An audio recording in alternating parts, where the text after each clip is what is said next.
শেষ করে ফেলা সবকিছু। তো আমি খুব বেশি সময় নিব না। জাস্ট একটু তোমাদের সাথে ডিসকাস করি। আচ্ছা। আচ্ছা, আমরা এর আগে কাজ করেছিলাম জিওগ্রাফির উপরে ফার্স্ট স্লাইডটা পড়েছিলাম। তারপর origin of the name of বাংলাদেশের উপরে কাজ করেছিলাম। মনে আছে? আমরা এই জিনিসগুলো পড়ে ফেলেছিলাম। তো আজকে আমরা মূলত বাংলাদেশের কনস্টিটিউশন নিয়ে কথা বলবো এবং সেই সাথে বাংলাদেশের ফরেন পলিসি নিয়ে আমরা একটু কথা বলবো। তো বাংলাদেশের কনস্টিটিউশন এবং ফরেন পলিসি সম্পর্কে কম বেশি সবারই ধারণা আছে। তো এইটাকে আমরা একটু ব্রড সেন্স থেকে দেখতে চেষ্টা করব এবং এটা কিভাবে আমাদের জন্য কাজ করে সেটাকেও আমরা একটু দেখব ইনশাআল্লাহ। সবার কাছে কি স্ক্রিনটা দেখা যাচ্ছে? সবাই কি দেখতে পাচ্ছ স্ক্রিনটা? পাচ্ছি। ঠিক আছে। সবাই একটু শোনেন। সংবিধান শব্দটা যখন মাথায় আসে, আমরা তখনই বুঝি সংবিধান বলতে কিছু নিয়ম কানুন বোঝায়, কিছু রুলস রেগুলেশনস বা কিছু কম্বাইন্ড এমন কিছু বিধান যেটার মাধ্যমে আমরা চলাচল করব। কথাগুলো তাই। আমরা আ একটা ক্লাস হয়তোবা কনস্টিটিউশনের চ্যাপ্টারটা আমরা পড়েছিলাম। সেখান থেকে চিন্তা করতে গেলে কথাটা তাই। কনস্টিটিউশনকে এমনভাবে ব্যাখ্যা করা যায় যে এখানে এমন কিছু মূলনীতি থাকবে যেটার মাধ্যমে গভর্নমেন্টের পাওয়ার এবং সেই সাথে আমরা যারা গভর্নড আছি সাধারণ জনগণ আছি আমাদের এই দুইয়ের মাঝে অ্যাডজাস্টমেন্ট তৈরি করা যাবে। ফর এক্সাম্পল গভর্নমেন্ট এমন কিছু করতে পারবে না যেটা কনস্টিটিউশনে নাই, আবার আমরা যারা সাধারণ মানুষজন রয়েছি আমাদেরও কিছু বেসিক রাইটস থাকবে, আমাদেরও কিছু চলাচলের নিয়ম কানুন থাকবে, সেটা আমাদের জন্য কি সরকার এবং রাষ্ট্র করতে কি থাকবে বাধ্য থাকবে, কারণ সংবিধান তাই বলতেছে। এবং সেই সাথে হচ্ছে আমাদেরকেও কি সংবিধানের নিয়ম অনুযায়ী চলতে হবে। কনস্টিটিউশন হচ্ছে এমন কিছু লিখিত এবং অলিখিত মূলনীতি বা এমন কিছু নিয়ম নীতির সমষ্টি যেটার মাধ্যমে স্টেটের যে অ্যাডমিনিস্ট্রেশন সেটা পরিচালিত হয়।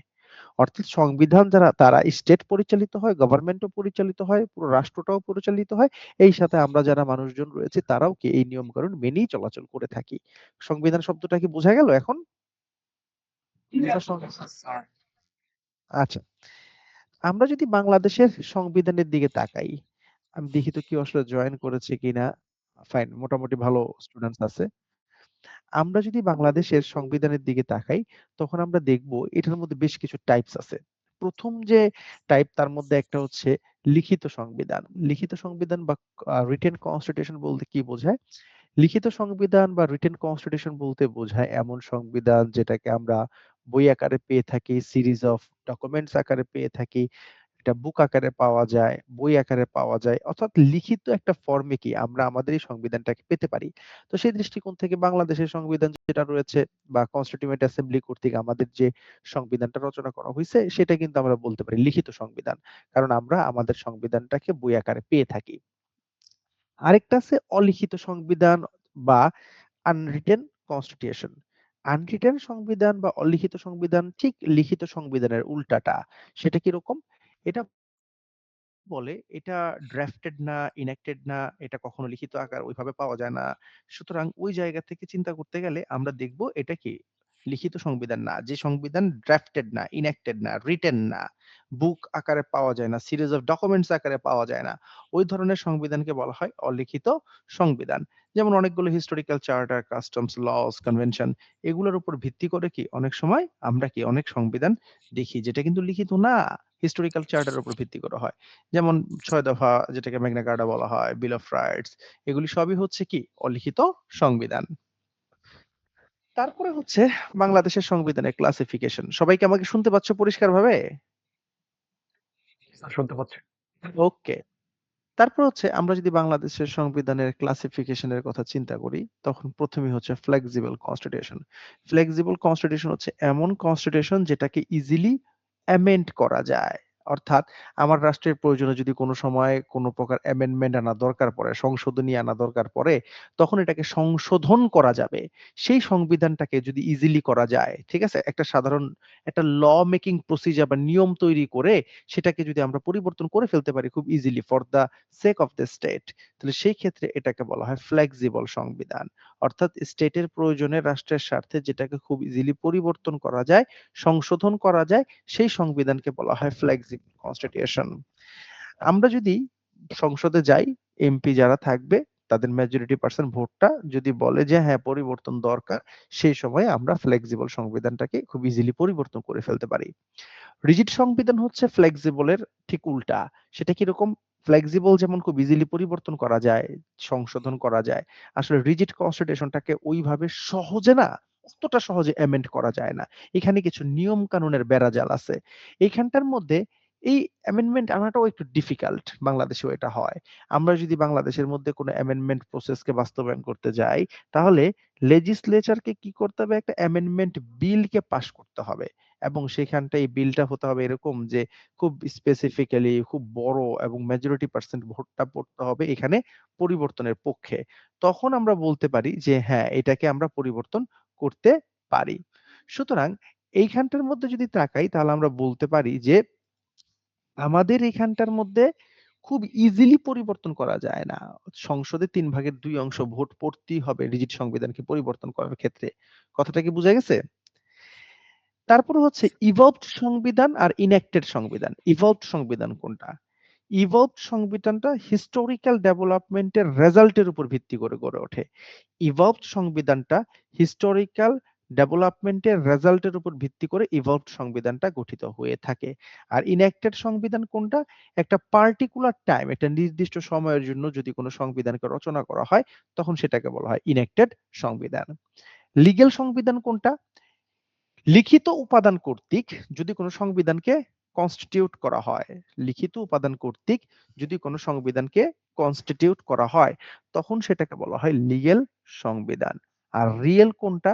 যদি লিগ্যাল সংবিধানের মধ্যে সাপোজ একটা লিগ্যাল সংবিধান তৈরি করা হইছে, এখন কোর্ট বলতেছে যে এখানটার মধ্যে আরো কিছু নিয়ম নীতিকে যোগ করা যেতে পারে, কোনো কনভেনশনকে যোগ করা যেতে পারে, কোনো ডিসিশনকে যোগ করা যেতে পারে। যা রিয়েল লিগ্যাল সংবিধান আছে দ্যাট ইজ ফাইন। বাট এর সাথে কিছু নতুন নিয়ম কানুন, কনভেনশন, ডিসিশন কোনো কিছুকে যোগ করা যদি উচিত হয়, যদি মনে করে কোর্ট, তাহলে সেটাকে কোর্ট করতে পারে। এটাকে যদি কোর্ট করে তখন সেটাকে বলা হয় রিয়েল সংবিধান। স্যার বুঝছেন না বুঝেন নাই? এমন কেউ আছেন বুঝেন নাই? স্যার ইভলভ কনস্টিটিউশনে হিস্টোরিক্যাল ডেভেলপমেন্ট বলতে এক্স্যাক্টলি কি বুঝাইছে? হিস্টোরিক্যাল ডেভেলপমেন্ট যেমন আমি খুব ইজিলি একটা জিনিস বুঝাই। আমরা যখন কিনা সংবিধানের কথা বলি, যেমন আমাদের বাংলাদেশের সংবিধানই যখন করা হইছে ১৯৭১ সালের পরে আমরা দেখছি, সরি, হ্যাঁ, স্বাধীনতার পরে ডক্টর কামাল হোসেনের নেতৃত্বে আমাদের এখানে সংবিধান করা হলো। এখানটার মধ্যে কিন্তু হিস্টোরিক্যাল ডেভেলপমেন্টটাকে কিন্তু প্রাধান্য দেওয়া হইছে। ঠিক আছে? যে কি, কি করলে আমার সংবিধানটা ইন ফিউচার অ্যাকচুয়ালি মানুষের পক্ষে কাজ করতে পারবে। এটা কিন্তু আমরা হিস্ট্রি থেকে শিখছি। ফর এক্সাম্পল আমাদের এখানটার মধ্যে পাকিস্তান গভর্নমেন্ট ওই সময়টার মধ্যে যা, যা করছে, ঠিক আছে? আমরা কিন্তু ওই কাজগুলো আমাদের মানুষের জন্য করতে পারবো না বা কখনোই কি এটা সম্ভব না। ওই আমি কথা বলতেছি বিফোর 71। ৭১ এর পূর্বে আমাদের উপরে যে ডিসক্রিমিনেশন, বৈষম্য আমাদের কাছে নিয়ে আসছে, এগুলো আমরা ইতিহাস থেকে শিখছি না? সুতরাং আমরা তখন চিন্তা করছি কি যে সাধারণ মানুষের জন্য আমরা কাজ করব। ঠিক আছে? এই কারণে হিস্টোরিক্যাল ডেভেলপমেন্ট গুলাকে চিন্তা করেই কিছু, কিছু সংবিধানকে রচনা করা হয়ে থাকে। ব্যাপারটা কি বুঝা গেছে? জি স্যার, বুঝতে পারছি। আচ্ছা। আর লিগ্যালটা তো বললাম লিখিত উপাদান থাকবে। আর রিয়েল সংবিধানের মধ্যে এই লিখিত উপাদানের সাথে কি করবে? কোর্ট কিছু নিয়ম নীতিকে এড করে দিবে। তখন আমরা এটাকে রিয়েল সংবিধান বলতে পারবো।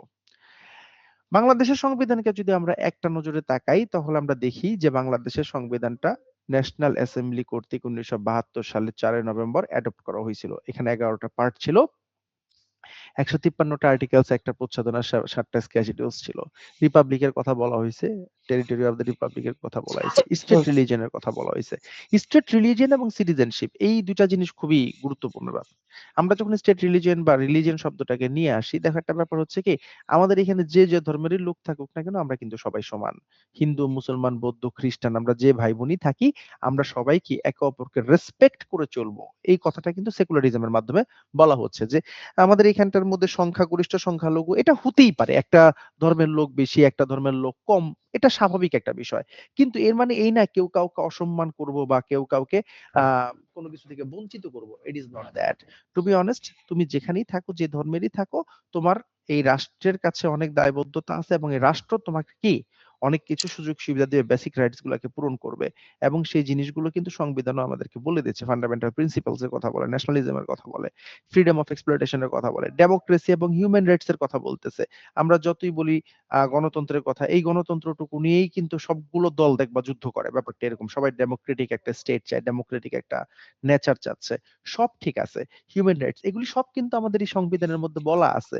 Secularism and freedom of religion এই কথাটাও কিন্তু বলা আছে যে আমাদের এখানটার মধ্যে যে ধর্মেরই লোক হোক না কেন সে তার ধর্মটাকে স্বাধীনভাবে আমাদের এই রাষ্ট্রের মধ্যে পালন করতে পারবে এবং এক ধর্মের লোক অন্য ধর্মের লোকদের সাথে অত্যন্ত সুসম্পর্ক এবং সম্মানের সাথে থাকবে।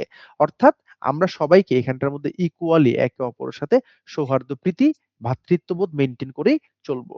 ইকুয়ালিটি এবং অফ অপরচুনিটি সেটার মধ্যে আমরা দেখি যে আমার রাষ্ট্রের মধ্যেই হচ্ছে আমার যত ধরনের অপরচুনিটি থাকুক না কেন, এই অপরচুনিটির এই জায়গাগুলো আমাদের কাছে থাকবে ইকুয়াল। কাউকে বেশি দিব, কাউকে কম দিব, কারোর জন্য কোটা থাকবে, কারোর জন্য লাল ফোন থাকবে, কারোর জন্য মামুর জোর থাকবে, এগুলো না। আমাদের এখানে সবাইকে সমান, প্রত্যেকটা মানুষকে সমান আকারে কি করতে হবে? সে জায়গাটাকে দিতে হবে এবং রাষ্ট্র সেটাকে এনশিওর করবে। এটা আমার সাংবিধানিক অধিকার। সকলের অধিকারটাকে সমানভাবে দিতে হবে, দেখতে হবে। ইকুয়ালিটির উপর ভিত্তি করে সবাইকে কি দেখতে হবে। আমরা ফান্ডামেন্টাল রাইটস এর মধ্যে দেখি এখানে বলা হচ্ছে আর্টিকেল 27 এর মধ্যে যে ইকুয়ালিটি বিফোর ল, আমরা সবাই কি আইনের চোখে কি সমান। এই জিনিসটুকু খুব গুরুত্বপূর্ণ। আমরা আইন দেখো একটা কথা বলে একে অপরের সাথে ঝগড়া লাগলে না অনেক সময় এখনো কিছু মানুষ বলে ফেলে I will see you in the court, আমি তোমাকে কোর্টে দেখে নিব, সামথিং লাইক দ্যাট। এখন মানুষের না আইনের প্রতি একটা শ্রদ্ধা থাকে, সব সময় থাকে, যে আইনের কাছে গেলে আইন সঠিক ন্যায্য বিচারটা কি করে দিবে। এই কারণে অনেক সময় থাকে যে অনেক ক্ষেত্রে দেখা যায় অনেকের টাকা পয়সা বেশি, অনেক বেশি পাওয়ারফুল ব্যক্তি, অনেকের ইনফ্লুয়েন্স অনেক বেশি। তারা তাদের ইনফ্লুয়েন্স, পাওয়ার, টাকা অনেক সময় কাজে লাগায় না আইনের সামনে অনেক কিছু জাহির করতে চেষ্টা করে। আসলে কিন্তু এটার কোনো নিয়ম নাই। এটা কিন্তু কোনো নিয়ম নাই। আইনকে কখনো দুর্বল দৃষ্টিতে দেখাটা কিন্তু উচিত নয়। আইন সবার জন্য সমান। আইন সকলের জন্য কি মানে সকলের জন্য সুন্দর যে বিষয়বস্তুগুলো সেগুলাকে তুলে ধরে। তো সেই জায়গা থেকে আইনের সামনে আমরা কি সবাই সমান। দেখবা যে কিছু থেকে কিছু হলে আমরা পুলিশের কাছে চলে যাচ্ছি যে ভাই আমাকে হেল্পটা লাগবে বা ওটা লাগবে। তারাও আমাদেরকে হেল্প করে। ঠিক আছে? কিন্তু কোনোভাবেই না এখানে বায়াসড হওয়া যাবে না বা কোনোভাবেই এখানটার মধ্যে এমন কোনো নিয়ম কানুনের বেড়াজাল আনা যাবে না যেটা অন্যের জন্য ক্ষতি হতে পারে। আইনের দৃষ্টিতে যেটা সত্য সেটার জন্যই আইন কি কাজ করবে এবং সমানভাবে সবকিছু দেখে কাজ করবে। যে দোষী তাকে দোষী বলবে আর যে নির্দোষ তাকে নির্দোষ বলবে। এখানটার মধ্যে আইন কখনো কি টাকার কাছে বিক্রি হবে না। আইন কখনো অন্ধ যে জায়গাটা সেখানে হাত দিবে না। মূল কথাটা হচ্ছে যে আইন সকলের জন্য সমান। ক্লিয়ার ব্যাপারটা? ডিসক্রিমিনেশনটা কখনোই থাকবে না। আমাদের এখানটার মধ্যে বিভিন্ন ধর্মের লোক থাকতে পারে, নারী, পুরুষ বা বিভিন্ন কাস্টের লোক থাকতে পারে। বাট আমাদের এখানটার মধ্যে ডিসক্রিমিনেশন শব্দটাকে অর্থাৎ বৈষম্য আমরা একে অপরের মাঝে আনতে পারব না। ফ্রিডম অফ থট থাকতে হবে। আমাদের যে চিন্তার স্বাধীনতা সেটা থাকতে হবে। আমাদের যে আলোচনা, আমাদের কোনো কথা বলার যদি কোনো ক্ষমতা থাকা উচিত যেটা, সেটাও কি থাকবে। অর্থাৎ আমার মনে একটা কথা আসলো for the sake of the state আমি বলতেই পারি। আমি কথাটাকে কি মানুষের জন্য কাজে লাগাতে পারি। ওই জায়গা থেকে চিন্তা করলে কি আমার সেই ফ্রিডমটা আছে। রাষ্ট্র আমাকে সেই অধিকারটা দেয়। আমার সংবিধান আমাকে সেই অধিকারটা দেয় রাষ্ট্রের প্রয়োজনের কথা বলার জন্যে। সুতরাং সেই ক্ষেত্রে আমরা কি ফ্রিডমটা পেয়ে নেই। আমার সংবিধান আমাকে তাই বলছে। আমরা বাংলাদেশের সংবিধানের মধ্যে যে এতক্ষণ যে কথাগুলো বললাম যে ফিচার্স গুলা এটা অলরেডি লিখিত সংবিধান আমরা পেয়েছি। আমরা অলরেডি রিজিড যে কনস্টিটিউশন সেটা সম্পর্কে আলোচনা করেছি। রিজিড সংবিধানটা কেউ বলতে পারবে এখানে? রিজিড? যে সংবিধানটা চেঞ্জ করা যায় না স্যার, একদম ফিক্সড থাকে এরকম কিছু না, না। সংবিধানগুলো রিজিড বলা হয়। সংবিধান চেঞ্জ করা যায় কিন্তু নিয়ম কানুনের বেড়াজালটা অনেক কঠিন। বুঝছো? জি স্যার, হ্যাঁ। আর কেউ বলতে চাও?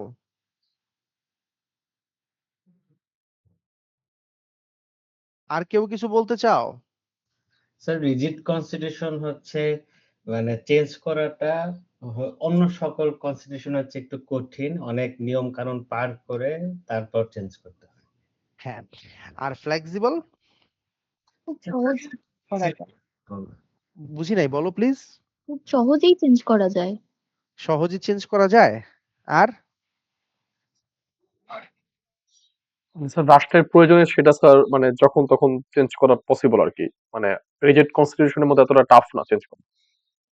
আচ্ছা, ঠিক আছে। প্রেমে বলেন পশ্চাদনে আচ্ছা, আমরা আমাদের সংবিধানের কি সুপ্রিমেসি থাকা উচিত? কি বলো? স্যার জি অবশ্যই স্যার। স্যার। জি স্যার। ঠিক আছে। আনক্যামেরালি কথা হইছে, ইউনিটারি গভর্নমেন্ট সিস্টেম আছে, ফান্ডামেন্টাল প্রিন্সিপালস নিয়েও কথা হইছে, ফান্ডামেন্টাল রাইটস নিয়ে কথা হইছে। আচ্ছা, ইন্ডিপেন্ডেন্স অফ জুডিশিয়ারি শব্দটা দিয়ে আমরা কি বুঝি? স্যার হুম। বিচার বিচার বিভাগ বিভাগের স্বাধীনতা ম্যাডাম। হ্যাঁ, স্যার ওই যে বিচার কথাটা বিভাগের একটু আগে স্বাধীনতা। বললাম যে আইনের দৃষ্টিতে সবাই সমান। এই বিচার বিভাগের মধ্যে কেউ হস্তক্ষেপ করতে পারবে না। অনেক সময় আছে অনেক পাওয়ারফুল ব্যক্তিবর্গ তার নিজের মতো করে হস্তক্ষেপ করতে চায়। না, এটাকে করা যাবে না। বিচার বিভাগের স্বাধীনতা থাকতে হবে, অম্বাডসম্যান স্যার থাকতে হবে। বিচার বিভাগ স্বাধীন কিভাবে হবে স্যার? রাষ্ট্রপতি যতদিন অ্যাটর্নি জেনারেল নিয়োগ দিবে স্যার তা স্যার, তো স্যার, সম্ভব স্যার না। শোনেন। আ আমাদের সংবিধান বলতেছে একটা, ঠিক আছে? সেটাকেই আমাদের মানতে হবে। কিন্তু অনেক সময় আপনি যে প্রসঙ্গটা বললেন, অনেকের সাথে অনেক সময় মতপার্থক্য হয়েই যায়। ঠিক আছে? এই জিনিসগুলা ঠিক না। আমার সংবিধান আমাকে যেভাবে বলবে, আমার রাষ্ট্রপতি, প্রধানমন্ত্রী, সাধারণ মানুষ যারা আছে সবাইকে ওইভাবেই চলতে হবে। এখানে ইন্ডিপেন্ডেন্স রাখতে হবে। বুঝছেন স্যার? সংবিধান কিন্তু স্যার রাষ্ট্রপতিই তো মূলত দলীয়করণ করে ফেলে। যেমন স্যার রাষ্ট্রপতি ভিসি নিয়োগ দেয়। তো স্যার এখানেও তারা একটা দলীয়করণ করে স্যার। ভার্সিটির ভিতরেও তারা একটা দলীয়করণ করে স্যার। এগুলো থেকে কিভাবে বের হবে বাংলাদেশ স্যার? সেই ক্ষেত্রে সমস্ত ইউনিভার্সিটি গুলা, ইউজিসি সবাইকে একযোগে কাজ করতে হবে। যোগ্য ব্যক্তি যেন সর্বত্র যোগ্য জায়গায় থাকে। সেই জিনিসটুকুকে সবাইকে একসাথে এনশিওর করতে হবে। যে আমার অমুক স্যার আমার ব্যক্তিরে তো মনে পছন্দ। হয় স্যার রাষ্ট্রপতি সবথেকে অযোগ্য ব্যক্তি এইখানে। না, না স্যার ওইভাবে বইলেন না, ওইভাবে বইলেন না। তাকে অনেক চিন্তা ভাবনা করেই দেওয়া হয়। তবে রাষ্ট্রপতি কে হবে সেক্ষেত্রে আপনি একটা মানে নিজের মতো একটা মতবাদ দিতে পারেন। নিজের মতো একটা যুক্তি দিতে পারেন। যে যেভাবে করে আ দল নির্বাচন থেকে শুরু করে সকল কিছুতে মানুষের ভোটের উপর ভিত্তি করে একটা মানুষ সরকারে যায়, একটা দল সরকারে যায়। সেরকম হতে পারে যে রাষ্ট্রপতির জন্য সাধারণ মানুষ ভোটের আয়োজন করতে পারে। যে কে রাষ্ট্রপতি হবে। ঠিক আছে? ওরকম হয়তো সাধারণ মানুষের থেকে ডিসিশন নিতে পারে। এরকম হতে পারে। স্যার প্রধানমন্ত্রীর ক্ষমতা কমানো উচিত স্যার। রাষ্ট্রপতি শাসিত সরকার করা উচিত বাংলাদেশের। বাংলাদেশের মধ্যে হ্যাঁ, এটা আপনি আপনার মতো করে চিন্তা করতে পারেন। ফর এক্সাম্পল আ আমাদের কিছু কনস্টিটিউশন এর উপরে কিছু থটস থাকতেই পারে। যে আমাদের যে সংবিধান রয়েছে এখানটার মধ্যে সাধারণ মানুষের অনেক চিন্তা ঢোকানো উচিত বা সাধারণ মানুষ কি চিন্তা করে সেগুলোকে আনা দরকার। যেমন ইদানিং কালে ভোটের মধ্যেই তো বলতেছে, হ্যাঁ, ভোট দিলে এই জিনিসগুলো থাকবে, না ভোট দিলে এই জিনিসগুলো পাবেন না। সুতরাং এই জিনিসগুলা তুমি কি মনে করো বাংলাদেশের সংবিধানের মধ্যে নতুন কি ধরনের ক্লজ ঢুকানো যেতে পারে? নতুন কি ধরনের নিয়ম কানুন ঢুকানো যেতে পারে? এটা তোমার একটা থট থাকতে পারে। এরকমও প্রশ্ন হইতে পারে যে তুমি তোমার চিন্তা নিয়ে কাজ কি করবা? ঠিক আছে? এটা হতে পারে, স্বাভাবিক। আমরা যদি বাংলাদেশের ফান্ডামেন্টাল প্রিন্সিপালস এর দিকে তাকাই সংবিধানের ভিত্তিতে ৪ টা বেসিক প্রিন্সিপালস আমরা দেখতে পারি। সেখানে ন্যাশনালিজম, সোশ্যালিজম, ডেমোক্রেসি এবং সেকুলারিজমকে আমরা পেয়ে থাকি। আচ্ছা, ১৫তম অ্যামেন্ডমেন্ট এর বর্তমান সিচুয়েশনে আমরা দেখতেছি ন্যাশনালিজমের জায়গাটায় যেমন একটু আগে আমরা আলোচনা করেছিলাম যে আগে আমাদেরকে বলা হইতো বাঙালি। আগে কি বলা হইতো? বাঙালি। এখন বলা হয় বাংলাদেশী। সোশ্যালিজম শব্দটাকে জাস্টিস এবং ইকুয়ালিটি দিয়ে ব্যাখ্যা করতে হবে আমাদের সংবিধানের নিয়ম অনুযায়ী। ডেমোক্রেসির কথা বলা হচ্ছে সকলের অধিকারটা সমান থাকবে। সেকুলারিজমের কথা বলা হচ্ছে যেখানটার মধ্যে ইকুয়াল স্ট্যাটাস আমরা মেইনটেইন করে চলবো সমস্ত ধর্মগুলাতে। অর্থাৎ ধর্ম যার সবাই আমরা একে অপরের সাথে মিলেমিশে থাকবো ইকুয়ালি, সমানভাবে। এই জিনিসগুলো আমরা মেইনটেইন করে চলবো। আমরা যদি বাংলাদেশের সংবিধানের এসেনশিয়ালস বা প্রয়োজনীয়তার দিকে তাকাই, সবার ১ম এ আমাদের ডেফিনিটনেস থাকাটা খুব জরুরি। একটা সংবিধানের স্বচ্ছতা কি খুব জরুরি একটা বিষয়। ফ্লেক্সিবিলিটি থাকতে হবে, ডিক্লারেশন অফ রাইটস থাকতে হবে। এমন কোন সংবিধান করা যাবে না যেটার মধ্যে ফ্লেক্সিবিলিটি নাই। এমন কোন সংবিধান করা যাবে না যেটা অন্য মানুষের জন্য ক্ষতি হতে পারে। বা যেমন ধরো যে কঠিন কোন নিয়ম করা যাবে না যেটার মাধ্যমে আমরা আমাদের সংবিধানটাকে পরিচালনা করে মানুষের প্রয়োজনে কাজ করতে পারবো সেরকম সংবিধান আমাদের দরকার। কম্প্রিহেনসিভনেস থাকতে হবে, ইন্ডিপেন্ডেন্স অফ জুডিশিয়ারি থাকতে হবে। স্টেট পলিসির ডিরেক্টিভনেস ও কিন্তু থাকতে হবে। যাতে করে আমাদের সংবিধান মানুষের প্রয়োজনে কাজ করতে পারে। স্যার বাংলাদেশের সংবিধান মানে আমার পার্সোনাল অবজারভেশনে দেখছি স্যার যে সরকার ক্ষমতায় যায় তারা তাদের সুবিধা মতো চেঞ্জ করে স্যার। সেখানটার মানে মধ্যে অ্যামেন্ডমেন্ট আছে। বিষয় হচ্ছে কি অ্যামেন্ডমেন্ট আছে নিয়ম কানুন অনুযায়ী সেটা অনেকেই হয়তোবা নিজের স্বার্থে সেটাকে পরিবর্তন করে। সেটা ঠিক আছে আবার নাও করতে পারে। এখন ব্যাপারটা হচ্ছে কি যে আম স আমরা যদি কোন নতুন গভর্নমেন্ট পাই সেক্ষেত্রে আমরা আমাদের দাবি দেওয়া কনস্টিটিউশন এর মধ্যে এভাবে দিতে পারি যে আ মানুষের জনসাধারণের একটা মতামত নেয়া উচিত কোন একটা সংবিধান পরিবর্তনের ক্ষেত্রে। এরকম আমরা দিতে পারি। ঠিক আছে? হিস্টোরিক্যাল ব্যাকগ্রাউন্ড এর মধ্যে আমরা তাকাই যে বাংলাদেশের সংবিধানকে ১৯৭২ সালে ২২শে মার্চ প্রেসিডেন্ট ইস্যু করেছিল। এখানে ৪০৩ টা পার্ট ছিল। 1972 সালের 10ই এপ্রিল কনস্টিটিউয়েন্ট অ্যাসেম্বলির প্রথম অধিবেশনটা বসেছিল। এই ড্রাফটিং কমিটির মধ্যে 34 জন মেম্বার ছিল এবং ডক্টর কামাল হোসেন ছিল কি চেয়ারপারসন। 1972 সালের 4ই নভেম্বর আমাদের সংবিধানটা অ্যাপ্রুভড হয় এবং 1972 সালের 16ই ডিসেম্বর আমাদের সংবিধানটা ফোর্সে এসেছিল। আমাদের সংবিধানে 153টা আর্টিকেল ছিল, 11টা পার্ট ছিল এবং 4টা স্কেচেডিউলস ছিল। এরপর থেকে বাংলাদেশে এখন পর্যন্ত বেশ কিছু অ্যামেন্ডমেন্টস রয়েছে, তবে আমরা এই পরীক্ষার জন্য অ্যামেন্ডমেন্টস গুলা পড়বো না। ঠিক আছে, এই পরীক্ষার জন্য অ্যামেন্ডমেন্টস গুলা পড়বো না, কারণ অ্যামেন্ডমেন্টস নিয়ে অনেকেরই অনেক ধরনের চিন্তা ভাবনা আছে। সুতরাং আমরা এই পরীক্ষার জন্য অ্যামেন্ডমেন্টস পড়বো না। আমাদের এই স্লাইডটার দিকে তাকাও, historical background of the constitution of Bangladesh, এতটুকু পড়বো। আর লাস্টের দিকে দেখো, এখানে আছে যে কেন একটা রাষ্ট্রের জন্য কনস্টিটিউশন দরকার, একটা রাষ্ট্রের জন্য কেন সংবিধানটা জরুরি, সেই জিনিসটুকু দেখো। আমরা যদি স্যার আমার তাকাই, আরেকটা কোশ্চেন আছে স্যার। প্লিজ স্যার বলেন বলেন। স্যার বাংলাদেশে আমাদের পার্লামেন্টে যারা হচ্ছে এমপি থাকে তাদের স্যার মানে সবাই তো সবার না, কিন্তু হচ্ছে ম্যাক্সিমাম দেখছি স্যার কম শিক্ষিত বা স্বল্প শিক্ষিত বা অশিক্ষিত স্যার। তো এটাও তো তো কনস্টিটিউশনের এইসব একটা নিয়ম এই থাকতে ধরনের পারে। লোকজন স্যার কিভাবে সংবিধান প্রণয়ন করে অথবা বাস্তবায়ন করে, আমার এটা একটা কোশ্চেন স্যার। এবং না না না বাংলাদেশের না, টপ সংবিধান ধরেন বাস্তবায়ন স্যার বা বাংলাদেশের প্রণয়নের টপ যারা মধ্যে শিক্ষাবিদ চিন্তাবিদ তাদের কেন রাখা হয় না সংবিধান প্রণয়নে? না, না, না। এটা ব্যাপারটা এরকম না। তুমি যেটা বললা যার শিক্ষা নাই সে সংবিধান প্রণয়ন করতেছে, ব্যাপারটা তা না। আমরা যখন দেখছি স্বাধীনতার পর প্রণয়ন করা হয়, তখন কিন্তু ডক্টর কামাল হোসেন কিন্তু বাংলাদেশের সংবিধান প্রণয়নের সময় উনি চেয়ারপারসন ছিলেন। যোগ্য ব্যক্তিকে দেওয়া হয়েছিল। যখন সংবিধানের মতো একটা গুরুত্বপূর্ণ জায়গাকে তোমার নিয়ম নীতির মধ্যে আনা হয় বা পরিবর্তন বা অ্যামেন্ডমেন্টের কথা বলা হয়, সংশোধনের কথা বলা হয়, তখন যোগ্য ব্যক্তিদের কি যারা এক্সপার্ট তাদেরকেই কিন্তু নিয়োগ দেওয়া হয়। ঠিক আছে? সংবিধান পরিবর্তনের সময় তুমি দেখবা না যে এসএসসি পাস করছে, ইন্টার পাস করছে বা ক্লাস 7-8 পাস করছে এমন ব্যক্তিকে নেওয়া হয় না। যারা এক্সপার্ট, যারা রাষ্ট্র নিয়ে পড়াশোনা করছে, রাষ্ট্র নিয়ে গবেষণা করতে পারে, এরকম ব্যক্তিদেরকেই নেওয়া হয়। অনেকের চিন্তা ভাবনার সম্মিলিত একটা প্রয়াসের মাধ্যমে কিন্তু সংবিধান পরিবর্তন করা হয়। স্যার বোঝা আমার গেছে ব্যাপারটা? ধারণা ভুল হইতে পারে, তবে আমি মানে যতটুকু জানি শুনছি যে স্যার পার্লামেন্টের সব এমপিদের আর কি আহ সংখ্যাগরিষ্ঠতার ভিত্তিতে স্যার সংবিধানের যে কোনো আইন পাশ হয় আর কি, কোনো লজিক পাশ হয়। কিন্তু যখন স্যার কোন একটা আমার কথা হচ্ছে সংবিধানের তারা কোনো কিভাবে কিছু বুঝবে স্যার যে এইটাই বাংলাদেশের জন্য অ্যাপ্রোপ্রিয়েট, এইটাই অ্যাপ্রোপ্রিয়েট না, না? না, না, কারণ না, তাদের না। তো স্যার এই যে শিক্ষাটা নাই এটাকে এলিমেন্টারি। হ্যাঁ ভোট বা না ভোটে নেওয়ার আগে এটাকে নিয়ে অনেক গবেষণা করা হয়। তারপরে সেটা যদি রাষ্ট্রের প্রয়োজনে সঠিক মনে করা হয়, তারপরে তারা এমপিদের কি মতবাদ নেয় যে আপনারা কি রাজি নাকি রাজি না, ব্যাপারটা এরকম। বুঝা গেছে? আচ্ছা, বাংলাদেশের সংবিধান হুম, যদি আমরা আমরা যদি বাংলাদেশের সংবিধানের কথা চিন্তা করি, তাহলে এটা যদি ইম্পর্টেন্ট কিনা, হ্যাঁ এটা অবশ্যই ইম্পর্টেন্ট। ন্যাশনাল গোল গুলাকে কন্টেইন করতে এটা আমাদের জন্য খুব গুরুত্বপূর্ণ। আমাদের পাওয়ারকে সেপারেট করা, জাস্টিসকে এনশিওর করা, গভর্নমেন্টকে অ্যাকাউন্টেবল জবাবদিহিতার আন্ডারে আনতে গেলে আমাদের সংবিধান খুব জরুরি বিষয়। একটা রাষ্ট্রের জন্য ল এবং অর্ডারকে ঠিক রাখতে হলে আমাদের সংবিধান খুব জরুরি বিষয়। মানুষের অধিকার রক্ষার্থে অবশ্যই সংবিধান খুব গুরুত্বপূর্ণ। কারণ হচ্ছে সংবিধান একটা ব্রড ফ্রেমওয়ার্ককে কি করে কন্টেইন করে, যেখানটার মধ্যে বিভিন্ন ইনস্টিটিউশন এবং সঠিকভাবে প্রপার ফাংশন করে এবং এর মাধ্যমে আমরা লেভেল অফ অ্যাকাউন্টেবিলিটিটাকে এনশিওর করতে পারি। সুতরাং একটা রাষ্ট্রের জন্য সংবিধান খুবই গুরুত্বপূর্ণ, এটা বোঝাই যায়, যেহেতু রাষ্ট্রের প্রয়োজনে সংবিধান কি কাজ করে। এখন এখানে আমরা সংবিধান নিয়ে বেশ কিছু কথা বললাম, তবে বিষয়ের মধ্যে একটা গুরুত্বপূর্ণ যে আমাদের চিন্তাটা কি সংবিধানের মধ্যে, কি কি থট আমরা নিজেরা আমরা কি সংবিধানের মধ্যে দিতে পারি। এর মধ্যে আমাদের এক স্টুডেন্ট বেশ কিছু ভালো ভালো পয়েন্টস বলছে। তোমরা কি তোমাদের মতো করে কেউ কিছু বলতে চাও যে আমাদের এখানটার মধ্যে কি কি ধরনের নিয়ম কানুন দেয়া যেতে পারে?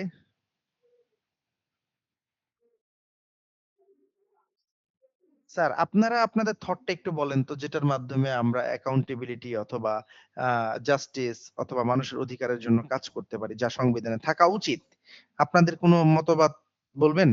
যেমন একজন বলল যে শিক্ষার ব্যাপারটা এমনও হতে পারে, এমন একটা নিয়ম যে প্রত্যেক এমপির শিক্ষাগত যোগ্যতার ব্যাপারটা সবার সামনে ডিসক্লোজ করতে হবে, এটা একটা নিয়ম হইতেই পারে। আবার হতে পারে যে আমরা এমন কিছু করতে চাই যেটার মাধ্যমে কি আমাদের এখানটার মধ্যে, যেটার মাধ্যমে সবাই মিলেমিশে বা সিদ্ধান্ত নিতে পারবে কে রাষ্ট্রপতি হবে, এমনও কিছু নিয়ম হতে পারে। বুঝা গেছে? আর কারো কোনো আইডিয়া আছে? আপনাদের চিন্তার জায়গাটা বলেন তো, সংবিধানের মধ্যে কি কি থাকা উচিত? স্যার আমাকে কি শুনতে পাচ্ছেন আপনারা? শুনতে তো পাচ্ছি স্যার। ব্যালেন্স অফ পাওয়ার থাকতে পারে। একজন প্রাইম মিনিস্টারের কিরকম ক্ষমতা থাকবে বা একজন আ রাষ্ট্রপতির কি ক্ষমতা থাকবে। এই বিষয়বস্তুগুলা চিন্তা করতে হবে। জুডিশিয়াল ইন্ডিপেন্ডেন্স অফ জুডিশিয়ারির কথা বলছি। এটাকে আরো বেশি স্ট্রেংথেনিং করা যেতে পারে। তারপর হচ্ছে নারীদের ক্ষমতায়ন, সেখানটার মধ্যে নারীদের জন্য যে রিপ্রেজেন্টেশনটা রয়েছে, সেটাকে আরো বেশি ইনক্রিজ করা যেতে পারে। এরকম অনেক নিয়ম কানুন বলা যেতে পারে না? স্যার বিচার ব্যবস্থা তো একদম ভেঙে পড়ছে পুরোটাই। কোনটা? বিচার ব্যবস্থা হ্যাঁ, বিচার ব্যবস্থাকে আরো স্ট্রং করার জন্য যা, যা করার সবই নেয়া যেতে পারে। তো একটা এইভাবে রাষ্ট্রের একটা রাষ্ট্রের রুলস কেউ যদি বিচার প্রাপ্ত হয় বা কেউ যদি অপরাধের শিকার হয় তাহলে রাষ্ট্র নিজে থেকে এটা বিচারটা করা উচিত। অথচ হুম। এখন দেখা যায় যে কেউ যদি বিচারের জন্য রাস্তায় বা তাকে আন্দোলন করতে হয় বিচারের জন্য, তাকে ওইভাবে সহযোগিতা না করে উল্টো তাকে আরো করা হচ্ছে, অ্যারেস্ট করা হচ্ছে, বিভিন্নভাবে দমন পীড়ন করা হচ্ছে। সো এই জিনিসগুলো একদম আইন শৃঙ্খলা বলা বাহিনীর যেতে পারে। লোকজন থাকবে, তাদেরকেও কি বিচারের আন্ডারে আনতে হবে। সেটাও তো তুমি আর আমি বলতে পারি।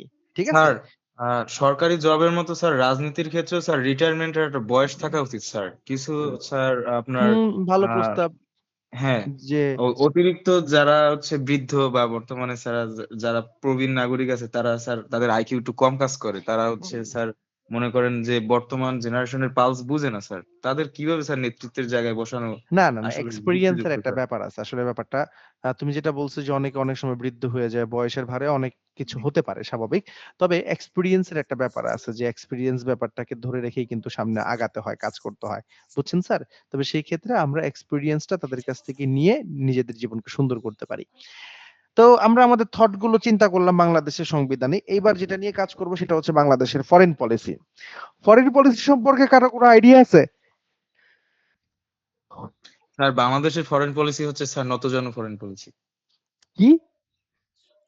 নতজানু স্যার। না ওইভাবে না।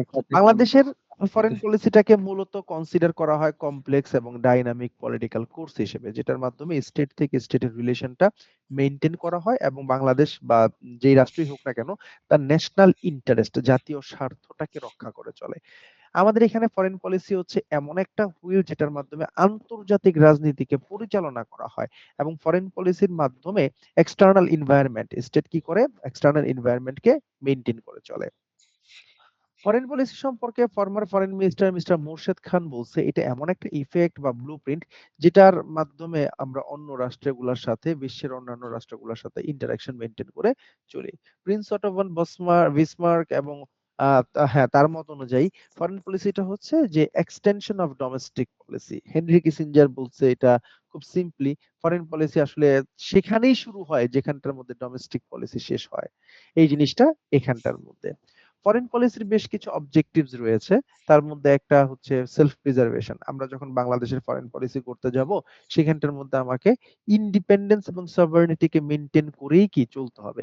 আমার রাষ্ট্রের জন্য ইকোনমিক অ্যাডভান্সমেন্ট সঠিক থাকে, সঠিকভাবে এগিয়ে যায়, সেরকম ফরেন পলিসি আমাকে করতে হবে। যেমন চায়না তার ইকোনমিক অবস্থান খুব ভালো করে ফেলছে। এখন বাংলাদেশ চিন্তা করতেই পারে চায়নার সাথে সুসম্পর্ক রাখলে আমার দেশের ইকোনমিক অ্যাডভান্সমেন্ট ভালো হবে। পররাষ্ট্র নীতিটা যদি সঠিক থাকে তাহলে আমার জন্য সুসম্পর্কটা ভালো থাকবে। Safeguarding as well as augmenting national power. আমার ন্যাশনাল পাওয়ার বৃদ্ধি করতে হবে। কারণ ন্যাশনাল পাওয়ার যদি বৃদ্ধি না করা হয় অনেক সময় বহিরাগত অনেক শত্রুর সাথে কিন্তু আমি পারবো না। স্বাভাবিক কথা একটু ইরানের দিকে বর্তমানে তাকাও। ইরান তার ন্যাশনাল পাওয়ারটাকে বৃদ্ধি করছে বলেই কিন্তু আমেরিকা আশেপাশের সমুদ্র পর্যন্ত বিচরণ করতেছে। বাট ইরানের মধ্যে কিন্তু অ্যাটাক করতেছে না। কারণ ইউএসএ এখনো আ ক্লিয়ার না আসলে অ্যাটাকটা করবে কিনা। ঠিক আছে? এই ইরানের জায়গায় যদি অন্য কোন রাষ্ট্র হইতো আমেরিকা কিন্তু অ্যাটাক করে বসতো। ঠিক আছে? কারণ গরিব রাষ্ট্রগুলা বা পাওয়ার কম রাষ্ট্রগুলোর মধ্যে কিন্তু আমেরিকা কি ডমিনেট করে। বাট এই জায়গার মধ্যে ইরান কিন্তু খুবই পাওয়ারফুল একটা জোন হিসেবে বিবেচিত এই মিডল ইস্টের মধ্যে। সুতরাং ন্যাশনাল পাওয়ারটা আছে বলেই ইরানের উপরে কিন্তু আমেরিকা অনেক ছুরি ঘোরাইতে পারে না। এই জিনিসটা বোঝা উচিত। আবার দেখো বাংলাদেশ এমন একটা রাষ্ট্র তার আশেপাশের যে প্রতিবেশী রাষ্ট্র মিয়ানমার এবং ইন্ডিয়া সেই জায়গার মধ্যে যদি চিন্তা করা হয় তো ইন্ডিয়া এবং মিয়ানমার অনেক সময় কিন্তু অনেক ডমিনেটিং একটা রোল প্লে করতে চায়। আমরা যদি আমাদের অবস্থানটাকে স্ট্রং করতে না পারি তবে আমাদের উপরে কিন্তু তারা জেঁচে বসবে। ব্যাপারটা এরকম। তাহলে আমাদের চিন্তা করতে হবে কি যে আমরা অবশ্যই পিসফুল ট্রিটি মেইনটেইন করে চলবো। পিসফুল একটা অবস্থানকে কি মেইনটেইন করে চলবো। তো সেই ক্ষেত্রে আমাকে আমার ইন্টারেস্টের কথা চিন্তা করেই কিন্তু পার্শ্ববর্তী যে রাষ্ট্রগুলো রয়েছে, প্রতিবেশী রাষ্ট্র, তাদের সাথে কিন্তু সুসম্পর্কের হাত বজায় রেখেই কিন্তু শান্তিপূর্ণ একটা রিজিওনাল একটা কোঅপারেশন মেইনটেইন করে চলতে হবে। আমাকে ন্যাশনাল আইডিওলজিকে আপহোল্ড করতে হবে। এমন কোনো কাজ করা যাবে না যেটার মাধ্যমে আমার জাতীয় সম্মান নষ্ট হয়।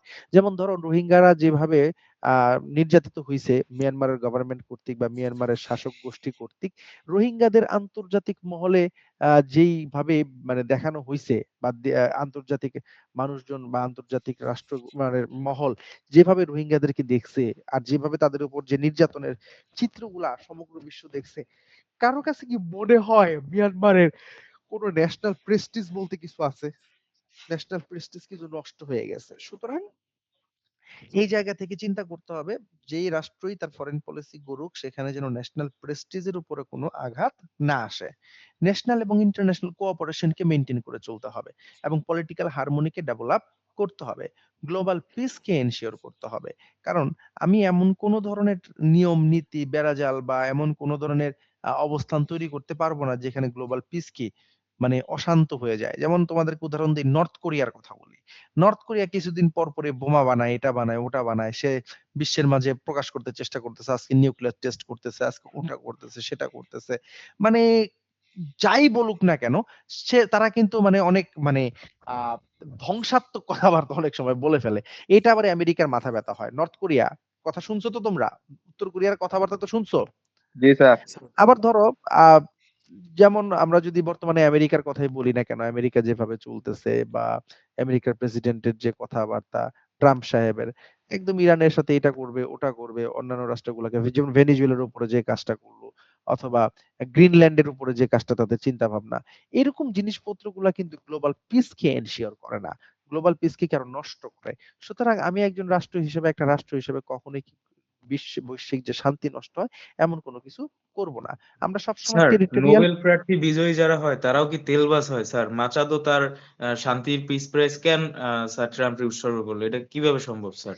স্যার এটা এটা একটা সত্যি কথা বলতে কি পাকিস্তানের প্রেসিডেন্টও তো বলছে যে ট্রাম্প নাকি অনেক শান্তিপ্রিয় লোক, যুদ্ধ বন্ধ করতে অনেক উপকার করছে ইত্যাদি।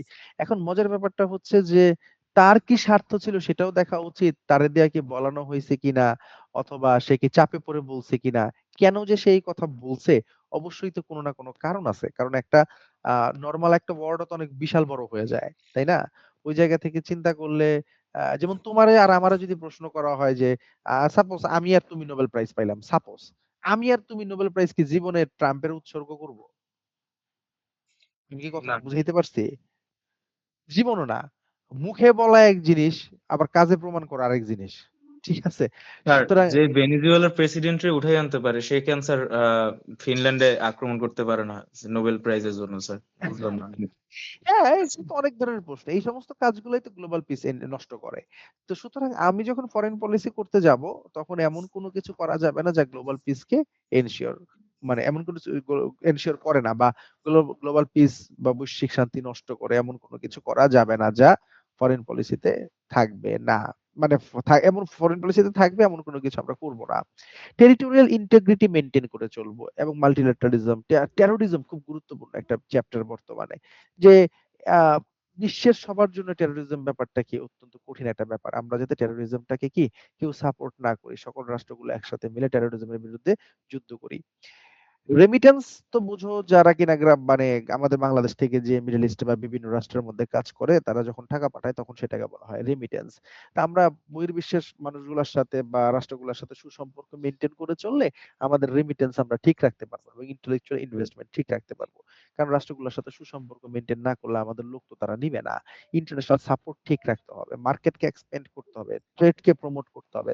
আমার বাংলাদেশের অনেক পণ্য আছে, বাংলাদেশের গার্মেন্ট ইন্ডাস্ট্রির কথাই বলি না কেন, বাংলাদেশের শার্ট বা বাংলাদেশের কাপড়ের কিন্তু ভালো একটা চাহিদা আছে।